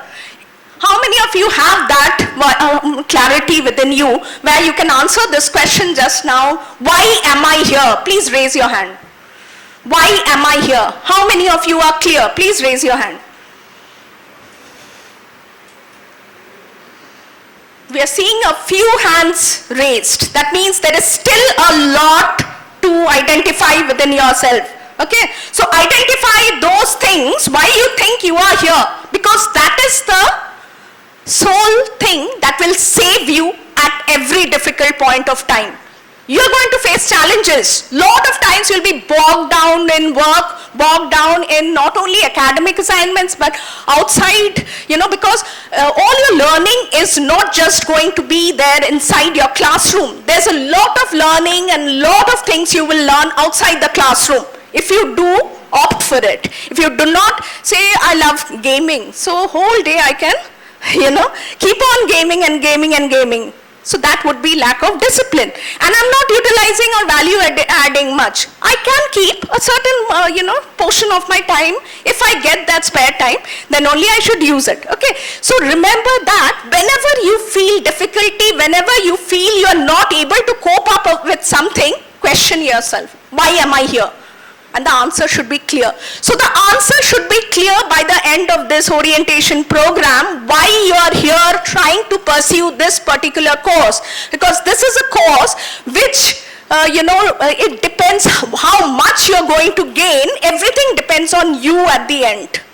Lot of things will come your way. How much are you willing to take? How much you are willing to not only take, but take it further on to, get much to a much higher level. Because we say that MDI propagates thought leaders and change masters. It's not a trivial, small thing to be a thought leader and a change master. Okay, it's a huge. So how you are able, so primarily you just have to answer one query, that is, why am I here? And it all depends on you, your visualization of yourself as a raw material and your end product, and why you are here. What do you want to get out of it? Okay, so let that be clear within this 5 days of the program. You will gain a lot if you are able to answer clearly this question. Now I'll ask you a simple, I'll tell a statement and you have to agree or disagree. You might agree. If you agree, raise your hand. Okay, listen carefully. What is the statement? Statement is, effortless is a myth. How many of you agree? Effortless is a myth. Okay, we see a lot of hands raising. That means most of you I see are agreeing to the fact that effortless is a myth. So then what is not a myth? Hard work, smart work. Okay, more than hard work, also smart work, because understanding the strategy of acquiring a lot of skills and acquire certain things in a short amount of duration is also something which you are going to learn over the 2 years of time. Okay, so definitely you have to make it seem like effortless And more you are able to do that is more in the background you are doing hard work. Okay, there's a lot of hard work that takes on, and that hard work sometimes can create your tears also to come out. But in the front, it might seem to others as effortless, and that should be one of your primary goals, to make things seem effortless. So that's so much so that people will think that you don't work hard, but behind that scene there's a lot of hard work which you need to do. Remember that. But even if you do a lot of hard, do you think at every point of time it's going to lead to success? No, it doesn't. You can do whatever. At the end of the day, it might not always lead to the exact results as you hoped for. Okay, so you have to prepare. That doesn't mean hard work is not, because research has again and again showed us that hard work is the key to success. But then you have to be prepared for the losses. Okay, so those losses, if you are prepared for it, your value creation becomes much what? Higher. Okay, so everything we have to. Another sentence now, statement I'll tell you. I think you can agree or disagree. So the second statement is outwork your peers. How many of you agree with that? Outwork your peers. Anybody who agrees? One or two is already. Outwork your peers. Okay. Can we have a better statement for this? Anybody? Somebody who can give a better statement than this? Outwork, yes. Somebody please give them, one of them, the mic. Outwork your peers.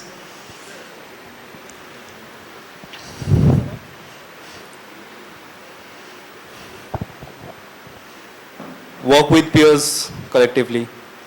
Wonderful. Give a clap. So collaboration with your peers, but in the right manner, not in cheating, not in unethical means. Okay, so remember that you have to collaborate with your peers. But who are your peers? Is it the number of people who are sitting here who are your peers? Are they your peers? Are they your peers? Those who agree, raise your hand. Are they just your peers?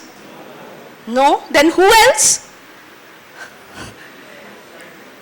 Outside this institute also, there's a huge number of people who are your peers. So it's not just the people you see here or your seniors who, whom you should just collaborate, You have to have that sense of collaboration which should go beyond this institute, because every person, who are going to strive for the same job that you are going to strive for are also your peers. So collaborate with them, collaborate with firstly within your batch, but then it is also, you have to understand, don't just stay within a well.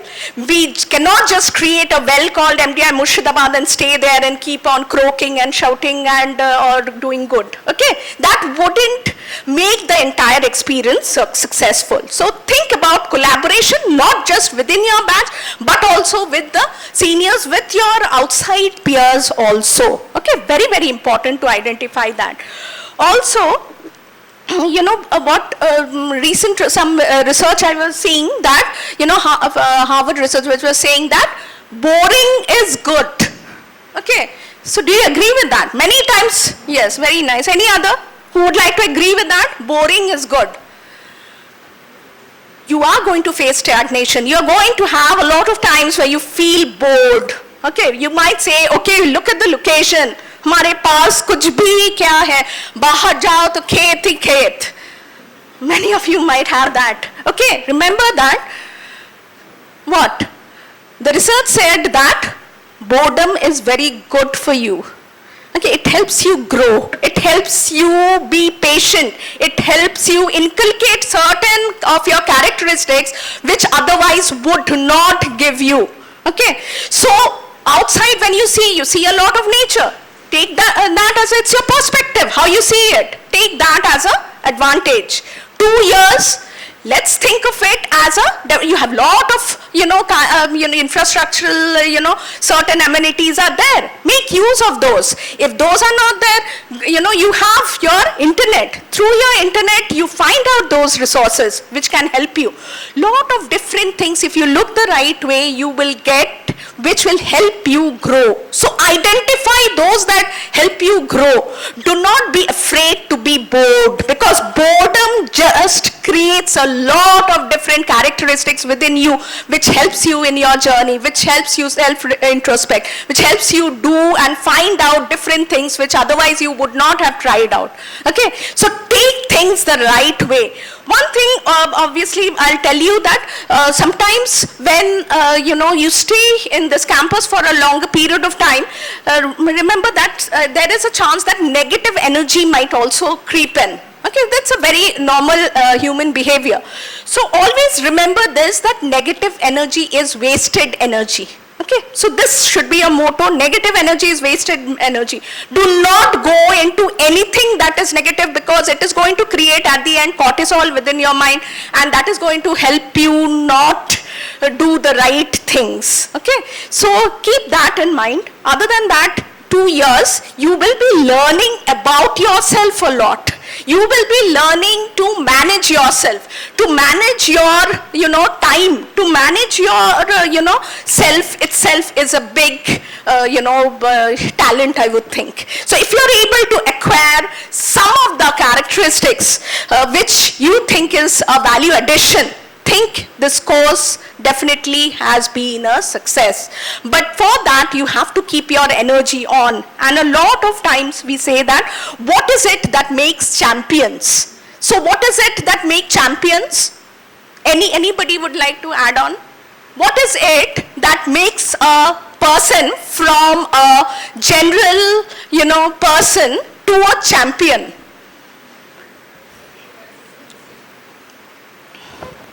Ma'am, it's consistency. Consistency, very nice. Anything else?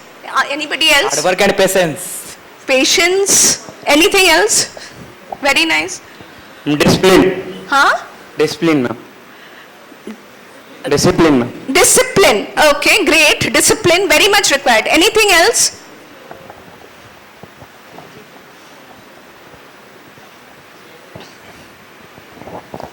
Perseverance. Perseverance, hard work. Okay, Yes. great. All these are required. Any other plain characteristics which makes them champions? Tell. बोलो जोर से कोई बोल रहा है. Mindset. Mindset. Yes. What is that mindset? बोलो उधर somebody is raising for a long time, very much patient. I'm happy. Very nice. Huh? Never give up attitude. Never give up attitude. Anything else? वहाँ पे देखो कोई. Never give up attitude. और क्या है? Passion. हाँ? Passion. Passion towards your job or whatever your goal is. See, our friend is still raising their hand. Very nice. बोलो जोर से. Ma'am, actually it is failure, I feel, because every failure either makes you decide whether you have to give up or not, but the moment you start taking in the failure as an opportunity to move ahead, that will ultimately create you the champion. Very nice, very nice. I think all of you deserve, those who spoke, and especially him, because it is that difference. हाँ बोलो, I think. Ma'am, I think having this mindset of being consistent learning throughout your life, and True. Learning attitude. Yeah. don't limit your thinking ability or your mindset to a certain point. Be limitless. True. Yes. So, thank you guys. So, one basic thing which I wanted to put forward, which one of your friends very nicely stated, which is champions are not afraid to lose. You will lose. Many times there will be ups and downs, as everybody keeps on telling, but you are going to lose whatever effort you might, there are chances of that, okay? But the right attitude which many of you are saying is, when you lose, what do? Some of you will cry, some of us will cry. That is well and good, but it is after the crying that the actual journey will start. How do you behave to that failure? Because you cry to the extent possible. After that, you again rise up and again fight. That fighting spirit with a smile on your face, which lets everybody forget that you had ever failed.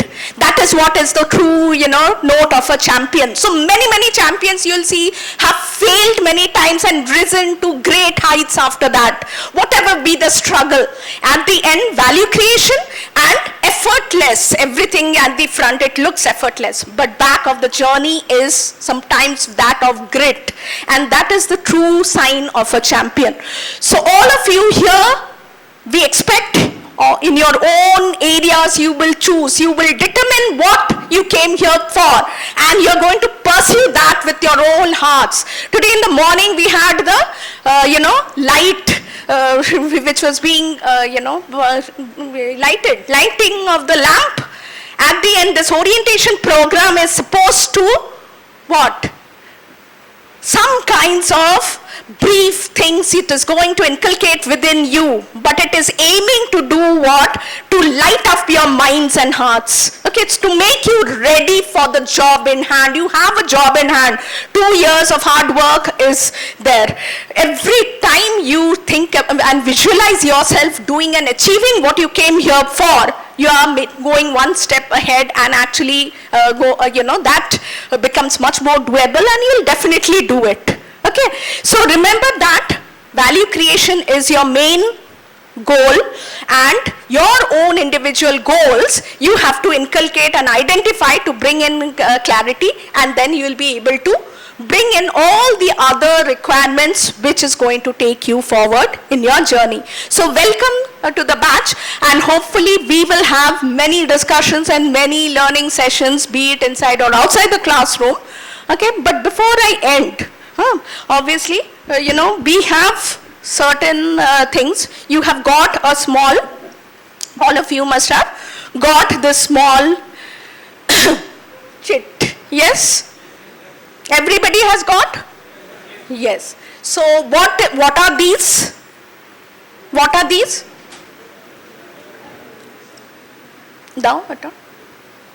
What are these? These are the core values and the vision, mission of the MDI brand. So as I told you, MDI expects its students to be thought leaders and change masters. In the process, certain vision, core values, so certain core values are being identified. Keep this forever, I would think. Okay, because this is going to be or make your journey easier. Once you inculcate what are the things that are written here, things will get easier. Okay, so the first thing, core value, which we say is accountability. What is accountability? What is accountability? Bolo? What is the key word you identify here? Accountability के नीचे बहुत कुछ लिखा है. What is the key word? Identify one key word. जोर से कोई बोलेगा. What is the key word in the first, which is accountability? Stakeholders. Stakeholders, very important. All of us are stakeholders here. So each stakeholders have to be accountable. So you as students have to be accountable for your duty, what you are expected to do. And more you do that, more you feel accountable for those specific things which you are supposed to deliver and grow. Not only it will lead to your own development, it is going to help the entire team, the entire institute. Okay, so accountability. Second is transparency. Okay, so transparency again is something which is vital to the growth of the self and the organization. Okay, so transparency is what? You have to what? क्या है इसमें keyword निकालो, क्या है इसका?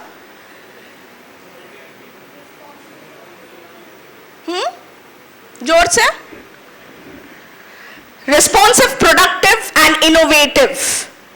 not only it is going to help you in, but transparency is where you are not putting things under the carpet and not able to speak to others about that. If there is something wrong that has happened also, you need to face it. Facing everything is transparency, and it is going to help you in the long run. Accepting whatever is going on, then it is going to give you that problem solver attitude. Okay, so from the problem to becoming the problem solver, that is what transparency is going to help you in. Third core value is trust. So first of all, whom should you trust? First person you should trust. Myself. Okay, so it is yourself first you have to trust. All these core values are looking into ourselves. So first thing first, you have to trust, learn to trust yourself. Others come after that. First you learn to trust yourself, you learn to trust others. It is going to help your working journey much and enhance it. Fourth is inclusion. Okay, inclusion, all of us have talked. You see in the global scenario also, inclusion is a big factor. Nowadays organizations are looking for inclusive cultures where any part of the society, any person, a part of the society can be part of that culture. Okay, similarly you have to have that inclusive. Do not do anything which makes somebody do not discriminate others. Think everybody, you are related to all. It is going to help you in that inclusion process. Inbuilt inside that feature should occur. Fifth is very important, which is what we call empathy. Okay, so how is empathy important in the industry? Industry में empathy कैसे important है? Anybody? How is empathy a very important factor?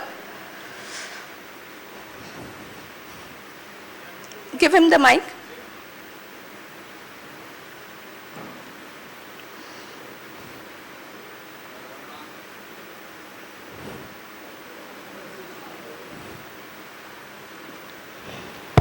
Hello. Yes, ma'am. Ma'am, actually, I have given a number of interviews, and every company has this one question in mind, which is right now very much trending, that is emotional intelligence. And emotional intelligence is a factor in which you are, being an employee or a manager, you need to sit in the position. Not always it's commanding that you need to get the work done. It is getting the work done in both the ways, which will not only hurt the employee, but also help the employee and the company in the same way. So emotional intelligence is what empathy is. Okay, great. You can clap for him. Okay, one thing, but everybody might not have actually understood it. But if you very simply think about it, what is it? Getting into the other person's shoes. Okay, so now if you are the marketing manager and you have to know about the customer, so get into the customer's shoes. Get to understand what are the experiences the customer is having. Are you able to value add to his experience? What are the current problems that are there?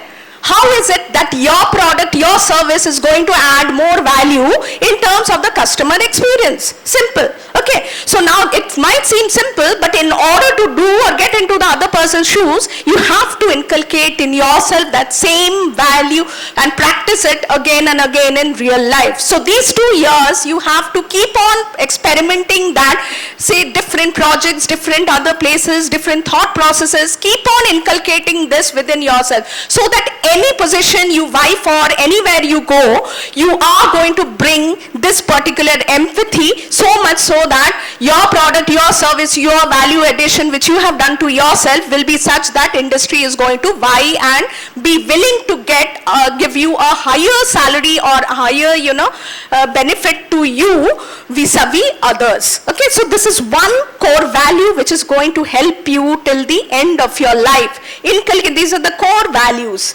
You can see the vision of the institute where MDI tries to be a globally recognized management school. Okay, so our Values are whatever we do, whatever we need to do, or whatever you are going to work on. It should not be just based on a small silos. Do not remain in silos. Think about the higher picture. Think about global scenarios.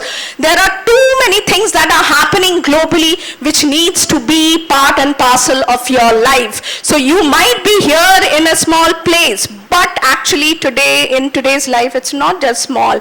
It's a huge, forum which is there in terms of the global connectivity. Connect to global, peers. Connect to, keep aware of what is happening in the long run in the global platform. So that is going to help you. So our vision is, as you know, we have got NBA accreditation. In the future, we are vying for international accreditations. But for that, students need to have that value and vision within themselves. Okay, our mission, if you see, the first is to be a globally recognized management school. Our second is academic excellence in research, consulting, training and teaching. So with cutting edge resources. So we try to inculcate that. You have to, also take it forward in your journey by creating that, environment where you are learning excellences, where you are growing together to one common goal together. Help each other and let you grow, your team grow and your institute. But first comes the institute, then the team, then yourself. 3 are together. Remember that. Okay. So that is your second. Third is encourage continuous innovation. Now, innovation is something which we know, lot of different new products, new services, new ideas are coming, developing over time.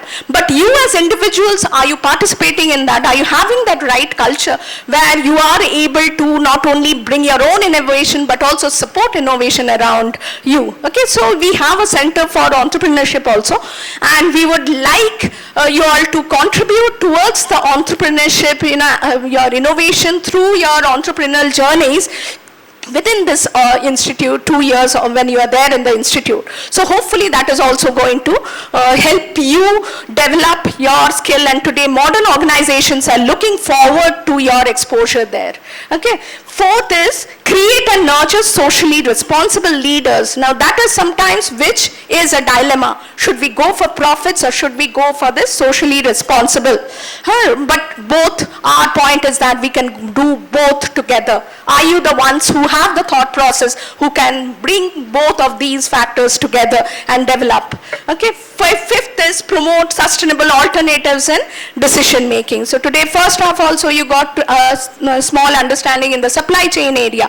But overall, you have to keep that thought process in your mind where your decision making, is it sustainable? Am I actually also looking at the higher purpose in life? Am I able to contribute to the purpose which is good in terms of achieving global sustainability? Okay, so your small decisions also can lead to that. Remember that. Do not think that small decisions cannot. It's obviously huge.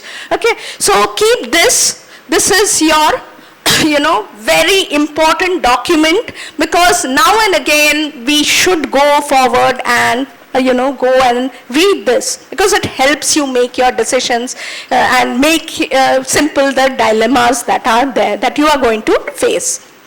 The last part of what we are going to do today is we are going to, it's actually, 2000, it's a very short story, but it's 2008. What happened was, it was Harvard, because we have to, look to what is happening at the global level. So at Harvard, 2 faculty members, they put forward in a review the need for manager's oath. All of you must be aware of the fact that doctors, when they do their MBBS, they have to take something called Hippocrates oath. Okay, so that particular oath is there. So 2008, they identified that there was the requirement of manager's oath. Okay, so today what we'll do is, all of you together, we are going to read forward the oath. And it is what is done in every global, institutes, every student there, they, have this oath, they sign it, and they keep it also in their rooms for eternity. Because that is something you can never compromise on. There are certain things you cannot compromise on. So today at this moment, we are going to all shout out and state our oaths. So what you'll do is you'll stand up, all of you please stand up and raise your hand, and we will read the oath. Okay, next page. Okay, so I hope you have got space there to raise your hand, and you have to be patient. This is the first learning, in the orientation program itself, we'll learn it. So raise your hand, put it on, like this, and you have to shout out and repeat whatever I say. Okay, is it done? Yes or no? Yes. So, let me start with the oath. Next slide. Okay. So we'll start with the promises. So all of you please state, therefore I promise. I will act with utmost integrity and pursue my work in an ethical manner. I will safeguard the interests of my shareholders, co-workers, customers, and the society in which we operate. I will manage my enterprise in good faith, guarding against decisions and behavior that advance my own narrow ambitions, but harm the enterprise and the societies it serves. I will understand and uphold, both in letter and in spirit, the laws and contracts governing my own conduct and that of my enterprise. I will take responsibility for my actions, and I will represent the performance and risks of my enterprise accurately and honestly. I will develop both myself and other managers under my supervision, so that the profession continues to grow and contribute to the well-being of the society. I will strive to create sustainable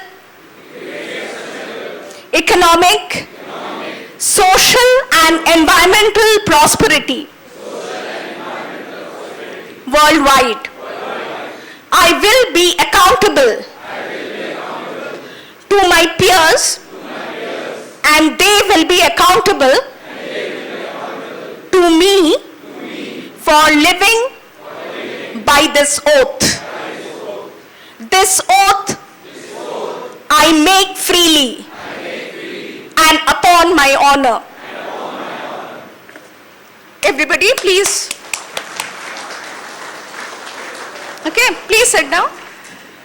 So now you have taken the oath, the very famous oath. We will also share the oath with you. You should keep it in your rooms. Okay, and as I say, it is your honor. So your honor, you have to abide by it. On this note, I hope it will be a wonderful journey for you.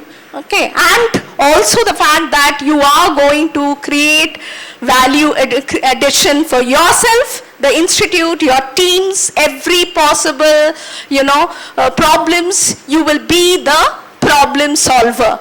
Okay, hoping you will enjoy the journey and we will end this particular, I think I've deliberated long enough. So thank you all. We'll keep on meeting later on with lot of different things. So hoping you are still here. Are you here? Yes. Thank you. We'll meet. Okay, bye.